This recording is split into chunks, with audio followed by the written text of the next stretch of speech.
No, good morning again. It's the middle of winter. It's a nice day outside. Sun shining. Wind's blowing a little bit, but it's below zero, so not very nice for working outside. So I thought I'd take this opportunity to show you about some of the technology that we deal with every day. We've got a couple displays here, and I'll walk you through some of the technology, how it all works together, the different panels, and some of the ancillary equipment that goes along with that. So here is our 700 panel. There is one other one in the same family that's called a 712, and it basically just looks like this, right? So this is just my tablet. So it just adds a touchscreen to the 700 panel. This is the user interface, so you can just turn this knob to either direction, or you can change the speed by turning the dial, and then you have to push it to make it happen.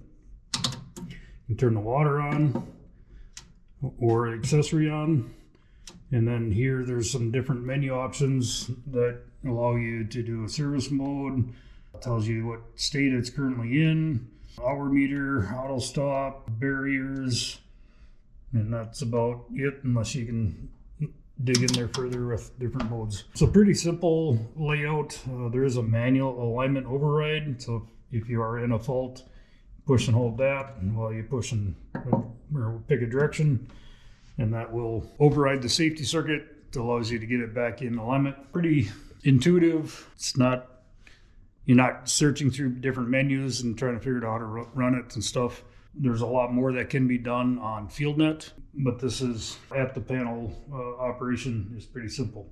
I'm going to go ahead and open this door and show you inside one of these, show you the different components, what makes these up. And most irrigation panels have the same basic components. They may be laid out differently, but there's only so many ways of doing things, right? So first we'll start with, normally the incoming power would come in here. It would go in here to our disconnect and our fuse block. These are fuses. They pull out.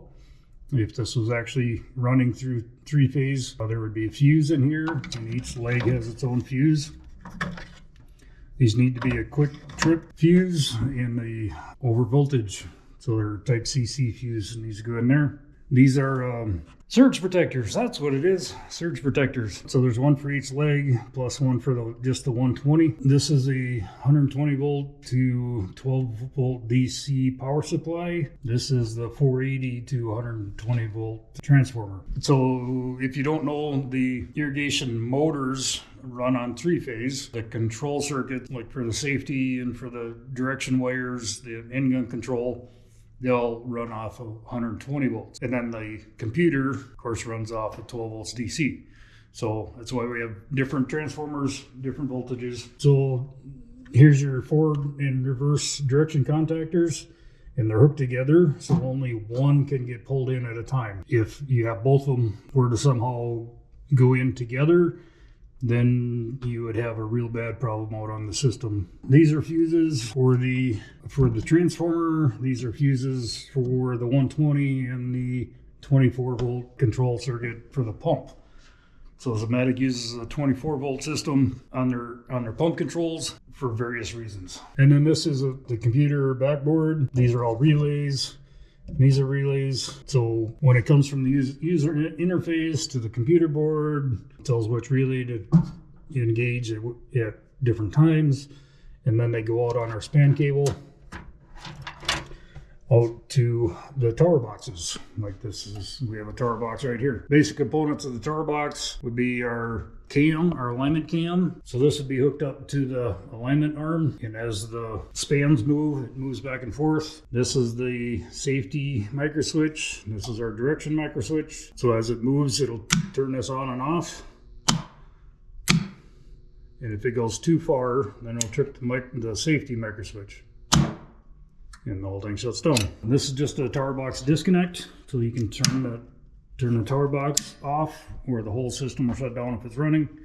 This is the tower box contactor, which sends the 480 volts down to the drive motor. And then just junction box where the span cables come in and go out and get diverted to different circuits. Seems complicated, but what I've learned to do is just follow individual circuits through the different routes, I guess, instead of trying to look at everything all at once. Just concentrate on one circuit at a time and make sure it's good when you're troubleshooting. So that's pretty much it for the 700. I mean, like I said, there are more things. It is FieldNet enabled. There's a E-modem that goes in here, so it's connected to FieldNet.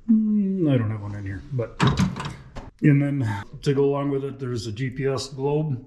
So this has GPS position. That way the computer knows where it's at in the field for turning your end gun on and off, for your stops, for running plans, anything related to do with the position of the irrigator. So, I mean, there are lots of older versions out there. There's a basic, there's a vision, there's a boss. There is a 500, which is similar to this, but doesn't have position. And there's the Ames. I guess that's going back there for even further in technology. But this is our current panel. So the other one that we currently have is the pivot control, which that goes on and takes over running any electric panel. So we can take over running this or a basic panel, or an obsolete panel like the Ames or the Boss. And when we do that, then we give it online control, FieldNet. So then we can run it from a phone or a tablet or a computer. Any place that's connected to the internet, you can run FieldNet and see the status of all the irrigators. Control all the irrigators, you have full control over them. It's amazing what we're able to do with FieldNet. And you'll probably hear me say that a lot. It's a centralized control. So you can, from one location, you can control everything instead of going to each individual irrigation panel and running it just that irrigator. You're able to manage, run all of your irrigators from one platform. Saves lots of time, lots of management, lots of miles running around the irrigators. It still doesn't eliminate putting eyes on your irrigator. You still need to go out and physically look at the irrigator because you can't tell, like if you have flat tires or sprinklers that are plugged, or just physical things you can't tell. It's just electronically what's going on. So anyway, this is the pivot control. The user interface looks really similar to the 700. They're just, the display is a little different. It doesn't have as much information. You can't set barriers or stops. This is basically just an informational what this panel is doing right now. The 700 is an alignment fault. That's why everything's red. If I turn it to off or to stop, then we get a 200, which is stop. So same basic thing. You can change the speed with this dial. I'm going to change it a lot, but then I'm not going to hit the apply button. So this is and then it reverts back to the old speed. So one thing that I have to tell new users of this and remind them is you have to push to make it happen. So since it still had this number in here, now it will stay at that 16 that I have in there. Oh, that's kind of annoying watching that. All right, we'll try not to look at that too much through the camera. So otherwise, we have our forward, clockwise, reverse, counterclockwise, turn the water on and off, accessory on and off. A lot of people ask me what accessory is. We usually have that hooked up to like a chemigation pump or fertilizer pump, so that when we're running wet or with water, then we can apply fertilizer or chemicals to the irrigator. And that's a pretty common practice. Again, inside here is it looks busy, and we're getting more and more stuff to put in them. But, like this is just the back of the user interface, backboard. This is an older version that has a separate CLT board. So CLT is current line transmission, so that's how it talks to the GPS globe. This is a power supply, so this is where it goes from 120 volts to 12 volts to run the computer. Again, there's relays down here for the different functions. This is an add-on feature up here called the Tower Watch. We'll talk about that separately. And that's the pivot control. So like I said, we can add this to any electric panel, whether it's a basic or a Boss or any competitor brands. We have hundreds of these out on machines, and they work good. They do have some of their quirks. They keep improving the firmware and they work good. This is an economical way of getting position, like I said, as GPS position and telemetry, field net, full control. All right, I'm going to switch out a battery and then I'll be back. Okay, talking about technology. So one of the things that Lindsay has just come out with is Tower Watch. It was a very requested feature. So Lindsay started developing a smart pivot, which would give lots of information, have it available to the grower, to the service. I mean, we're talking amp loads on the separate motors, temperatures on gearboxes, tire pressure, monitoring, and hopefully down the road some variable speed control, continuous movement on the irrigator, lots of features. But one of the ones that was the most requested was just hey, when my irrigator faults out, I want to know which tower it is. It was available many years ago in a very basic format. Basically, we just measure the resistance on the safety circuit, and while useful, had its drawbacks, and it went away. They've come out with this new version, which eliminated all the drawbacks of the previous. When I say that it used to be, it starting in like 78 through the 80s in the basic panels. That's 1978 for some of you people. So it was just very basic analog feedback. The old version is you can only access it from the panel. This new version is you can access it from FieldNet, not at the panel. And that's helpful, like when you're troubleshooting, trying to figure out what caused the problem, is you can check on Tower Watch and see which end of the irrigator you need to go to. Usually when we do troubleshooting, if we can see the irrigator, you do a visual check first and you can get kind of close to what tower it needs to be. But if you can't see the irrigator, and there's many conditions where that's the case, you either have to just pick an end, start at the pivot point and work your way out, or start out on the end and work your way in, and until you find which tower is causing the fault. So I'll run this through here, do an actual demo of it. So here I'm going to turn the pivot control to forward and push the button to make it happen, right? That turned our tower box on, pulled this contactor in, so it simulates the tower operating. I'm over here on FieldNet, so it's showing good alignment, so it's green.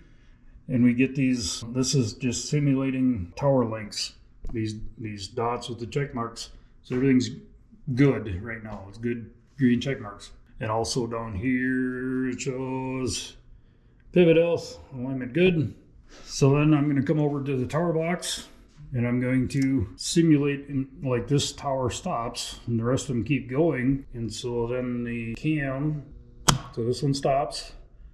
And as the rest of them keeps going, eventually it trips the safety circuit. All right, you hear that? It shut everything down. So when the safety circuit is no longer complete, it shuts the whole machine down. What you get in FieldNet is a red icon, and it is the pivot health is diagnosing the fault. I missed it, but now it's showing up as tower 1 is our fault, because that is how I have the fault sensor set. It's set to tower 1. It doesn't mean that the problem is there, but most likely if the tower that shows up as the fault, that's where you need to go to see what's going on and do some more diagnostics while you're there. The other thing that Tower Watch gives you is the ability, so if we clear this fault, we make the circuit good again. Before with a pivot control, you would have to come out here and manually shut it or stop it, give it a stop command, and then you could restart it. With the Tower Watch, it gives you the ability to do a remote restart. So if I hit forward and then apply, it'll ask me if I want to proceed, and then it just restarted again. So what it does is it'll send a signal, hey, is the alignment circuit good? If it is, it'll engage the contactors and start it moving again. This has been available to dealers in the past, but with this, it allows anybody that has access to that machine, that equipment, to try restarting it remotely. So like I said, you need to make the safety has to be good. So you have to fix the problem, have a good safety circuit, and then it'll try a restart. All right, I'm gonna change the fault sensor. This one I have set to tower 1. This one I have set to tower 2. So we have the tower 2 sensor in here now. We're gonna simulate the fault again.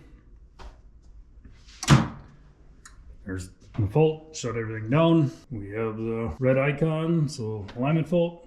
It's diagnosing the fault, and there it says tower 2 is the fault, and the icon shows up on the tower 2 now. So it all depends on which tower the sensor is set to. That determines which one that FieldNet believes that the fault is at. It's going to be a huge saving on time, labor, and it's going to be easier just to go right to where the problem is instead of just starting someplace and hopefully you're close. One additional setting that can be done is, this is the only time it's ever been possible to happen, is if you have a corner machine, you can set one of these to the corner. And so if it is the cause of the open safety circuit, then you can go right to the corner instead of starting anyplace else. More than that, I think this is what happens is when an irrigator has a corner on it, the corner gets blamed for everything, and rightfully so. They're complex machines. There's more things that can go wrong with them, but it's not always the corner's fault. So this way, if with the tower watch, say it was the tower 2 that caused the fault and not the corner, you're not going to just automatically blame the corner. You go look at tower 1 and possibly save a service call, or at the minimum, it'd be a lot easier to figure out where the fault is actually at instead of going out and checking the corner, maybe finding that's all good, and then you end up retracing your steps back to the pivot point to see what's going on there. It's going to save a lot of time, a lot of labor, a lot of frustration when you're troubleshooting. All right, we'll move on to the next one. Okay, next technology that we have available is soil moisture sensor. So the question we get all the time, farmers have been struggling with since irrigation started, is when do I know, or how do I know when to turn on my irrigator? How do I know if I'm putting on enough? When can I shut it off? I mean, there's a manual method of doing it. You go out in the field, you dig down 4 to 6 inches, however much, or where your target moisture is at. Take some of the soil, feel it with your hand, see if you can detect moisture in it. Another way is with just a tension probe, where you go along out in the field and you see how hard it is to push this rod into the ground. The harder it is to push in, the drier the ground is. And it takes years of experience to really get efficient using those, and it's time consuming. You got to go multiple places in the field, different soil types, different fields, and it's more based on your experience, your knowledge, than any other way. So with a probe, with a soil moisture probe, that's what that is. This goes down in the ground. We drill a hole in the ground and install this 36 inches deep. And there's sensors all through here that read in different depths where the moisture is at, what the conductivity is. Some of these probes have like pH, so you can tell where the fertilizer is at, what your fertility level is. So this probe hooks into this station, solar powered. It has a battery, and it hooks into the cell network. And so this sits out in your field, probe goes in the ground, and then it all relays everything back to FieldNet. And once on FieldNet, you can check not only where the moisture is at, but it will show you where the roots are taking the moisture from, which is really interesting because it can be wet on top. Say you got just a couple tenths of rain, and it can wet the first 2-3 inches of your soil.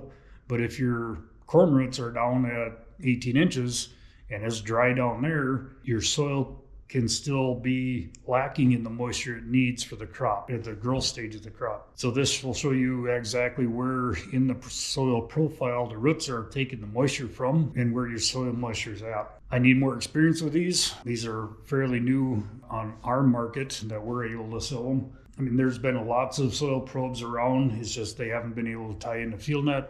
And honestly, some of the older probes were just old technology. It's hard for us to encourage a farmer to invest in technology that's already obsolete. So these are new in the market, and these are current technology. So now we're encouraging the use of them and implementation to give a lot more information on where and when to irrigate. So the soil probe, along with the Tower Watch, other FieldNet add-ons, they come with a cost, not only the hardware, but also there's another subscription or a premium subscription that goes along with it. So it's not just installed once and done. It's a yearly or an annual subscription cost above what the FieldNet cost already is. As far as I'm concerned, it's pretty minor, but I think it's important to let everybody know that there is an additional cost. All right, now let's move on to VRI. Okay, VRI, variable rate irrigation, because not every field has consistent soil types across the entire field. In fact, very few of the fields that we deal with have the same soil type across the whole field, but also because different crops require different moisture at different time. So for a long time, Zematic has had the option in their computer panels, the Vision, the Boss, and now the 700 or the Pivot Control, that you could run a plan, a sector-based plan, basically pie-shaped pieces. As you go around the field, you could speed up or slow down, turn the water on and turn the water off in different areas around the field so that you could manage your water use better. But it was the whole length of the irrigator that you changed, and you were limited to how many times you could do that around the field. Okay, and that depends on the different model of panels. But a full variable rate irrigation system controls the sprinklers, not just the speed of the irrigator. And if you do a full VRI plan, the VRI panel can take over running the speed of the irrigator as well as controlling the nozzles. So it gives you much more precise control. If you have areas in the field where you don't need to put on as much water, you can speed up your circle times, because that determines how fast you can get around to the start again. So to try to keep your crop evenly watered, it's much more efficient, because we're not overplying in areas that have heavy soils to try to get as much on as we need in the light soils at the same time. And it's more efficient use of your water overall. That being said, they get complex, right? I'm gonna just break it down into different components and then show you some of the different plans. So here's the VRI panel. It does have a touch screen and shows the different states, the different modes, different plans, allows you to do some testing here, and then switch between a full VRI or percent VRI. Go into more detail on that later. This is a node. These go out on the spans. They talk through radio with the VRI panel. And so that this node controls 4 sprinklers, like I have shown here on our display. So each sprinkler has its own valve, and there's a latching solenoid. So it just sends a pulse of DC current to the solenoid and changes the state, whether it's open or closed, to each individual sprinklers. So those are the main components: the panel, the node, the individual sprinkler valves. And once we have all the hardware attached, then it's just a matter of setting up the program how to run it. So when we're doing a manual plan, just all valves are open 100%. We can change plans pretty easily.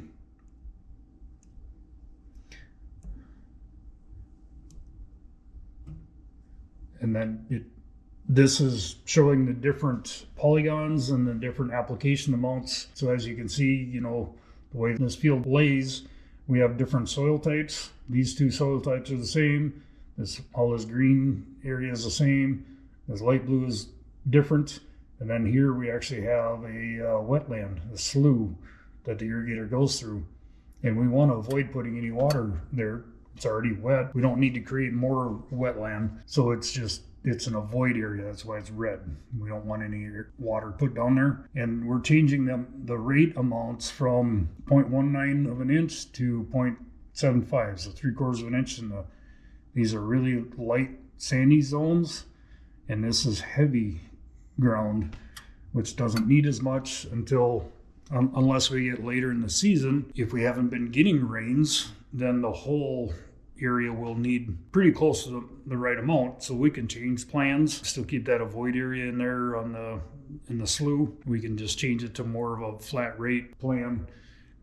It's easy to do either at the panel or on FieldNet. So this is connected to FieldNet, where we edit the plans. Either changing the polygons is really easy to do. So these are all just different polygons. We can change the polygons. We can change the amount we want to apply in each area. It used to be you had to go to a different program, create your plan. You had to download that into USB, take the USB out to the panel. You can only store a couple of plans in the panel at a time. So then you apply that new plan and then run it. Now with FieldNet integrated into it, you can be sitting anywhere, desk, pickup, wherever. You can adjust the plan and apply it right from your computer. Of course, these are complex systems, so they're expensive, but they make watering much more efficient, especially if you had areas where you need to avoid applying water. So for an example, say you have a field, it's round, but you have a drainage ditch that runs at an angle through it that holds water. Legally, by state regs, you can't apply any chemicals or any fertilizer through your irrigation system if it crosses open water. So that wouldn't be an option on that field. With a VRI system, we can exclude that area, avoid that area, and still run our irrigation system and not putting any water in that area at all. And then allows up a lot more options for chemical, fertilizer, different applications through the irrigator. Makes everything much more efficient. You can use your irrigator for more things. What a lot of farmers like allows you to do, like late season corn, apply fertilizer, fungicides, where you normally, if the corn gets too tall, you can't go through there with a machine. It just gives a farmer a lot more options. I don't know if you can hear that, but the clicks is just the valves turning on and off as it goes through different areas in the field. So like right now, it would just be pulsing these sprinklers in this area on and off, while these here would be on constant. So we can get our 3/4 of an inch down there, but only putting on basically 2/10 on the rest of it. And the way to really maximize the efficiency is if we have a VFD on the well. VFD is a variable frequency drive, which speeds up or slows down the well motor. And if you're not running as fast, because we don't need to pump all the water, so we're running the motor slower, it's using a lot less electricity. It's a lot easier on both the pump and the motor if you're not running it at 100% load all the time. So between not using your full water, the full length of the machine, and slowing down the well motor, massive efficiencies are gained by having the complete system. You can run either or. You don't have to run them together, but that's the way to maximize the efficiency. The other thing we can do with the VRI is when we have a corner machine, we can, and say we have 800 gallons a minute on our well, 2/3 of that water, if it's on a 1/4 mile machine. Okay, so 1,300 foot main machine, 201 span on the corner, 88 foot overhang in the end gun. Okay. 2/3 of the water is going to go out just on the corner overhang in the end gun. So we can adjust the sprinkler package so we can use all 800 gallons when the corner's tucked in and all 800 gallons when the corner's extended with the end gun on. By just telling the VRI the size of the nozzles, how much water each nozzle is putting out, and then it knows in the field whether the corner is extending or extended all the way, whether the end gun is on or off. So we're using all of the available water all the time, instead of when the corner's tucked in, we're only using, 1/3 or a half of the water. And then when it's the only time we're using all of the water is when it's extended with the end gun on. With a full VRI corner, it'll take over running the speed of the machine And so it really speeds up your circle times because it doesn't need to just maintain a one consistent speed all the way around. It'll change it so that they're maximizing the gallons that we can use. Everything gets complex, but they've proven to work. They've been using these for 20 years. We made some improvements over the years. The biggest one for usability is being hooked to FieldNet and being able to quickly change plans or adjust the plans or the polygons, application amounts. It's made it a whole lot more user friendly instead of having to go out in the field at the panel and changing everything there. So there's so much things that we can do just with FieldNet. Okay, let's turn this off. One other thing I wanted to show. So a local inventor here makes an irrigation sentry. So what this does, all right, see if I can explain this to you. You're running the irrigator, running it wet with water. There's another pump that runs your chemical, your fertilizer, your fungicide, your insecticide, whatever you're running through. And in the past, if the irrigator shut down, it shuts everything down, right? But what happens if something happens to your chemical injector? The only way you would know it is if you physically go out to the field and you check on it and see something's wrong, but you don't know how long ago it happened, right? It could be any time from the last time you left the field until you just went back again. Very hard to tell when the problem occurred. So with this injector sentry is a flow meter, and you set it so your minimum and maximums, and it's hooked into an interface in the panel so that if it gets outside those tolerances, the minimum and maximums, then it'll open up that interface, open your safety, shut your irrigator down.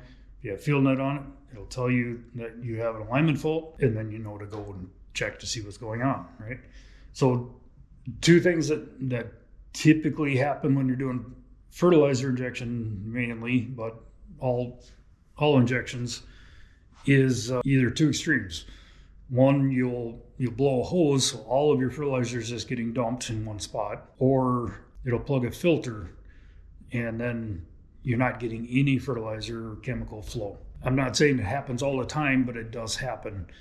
And so with hooking this flow meter in line, so the fertilizer or the chemical injection goes in and out, so it'll show you what the actual flow is. Like I said, this hooks into the panel to the interface. It has counters for actual flow, and then tank volume and your total volume. So you can reset your tank volumes so you know how many gallons you pumped this time, or your total volume is how many lifetime of this flow meter. And then you can arm it so that if it gets outside of the flow settings, then it'll, like I said, it'll open up the safety circuit and shut your irrigator down, saving chemical, possible spills, and just the peace of mind knowing that you're doing a good job doing it the right way. All right, lots of technology. I forgot even the flow meters that we have. We have flow meters that hook right into FieldNet in your water line, and they communicate with FieldNet so that you know what your pump is putting out, what your irrigator is applying. It has totalizers to them. I've got one right down here. Let's just go look at it. It's just right out here. Nobody else is around, just you and me. All right, so this is a flow meter. Just hooks into your water line. You just need a flange on each side. This is just there's magnetic pickups. Flowing water creates an electric pulse, which seems weird, but it does. So if you have a way of reading that pulse, you can determine how much the flow is based on math. So like this, so right now the EP is the empty pipe. This is brand new. There's been 0 gallons going through there. The top, or that line there, would show how many or what the actual flow is currently.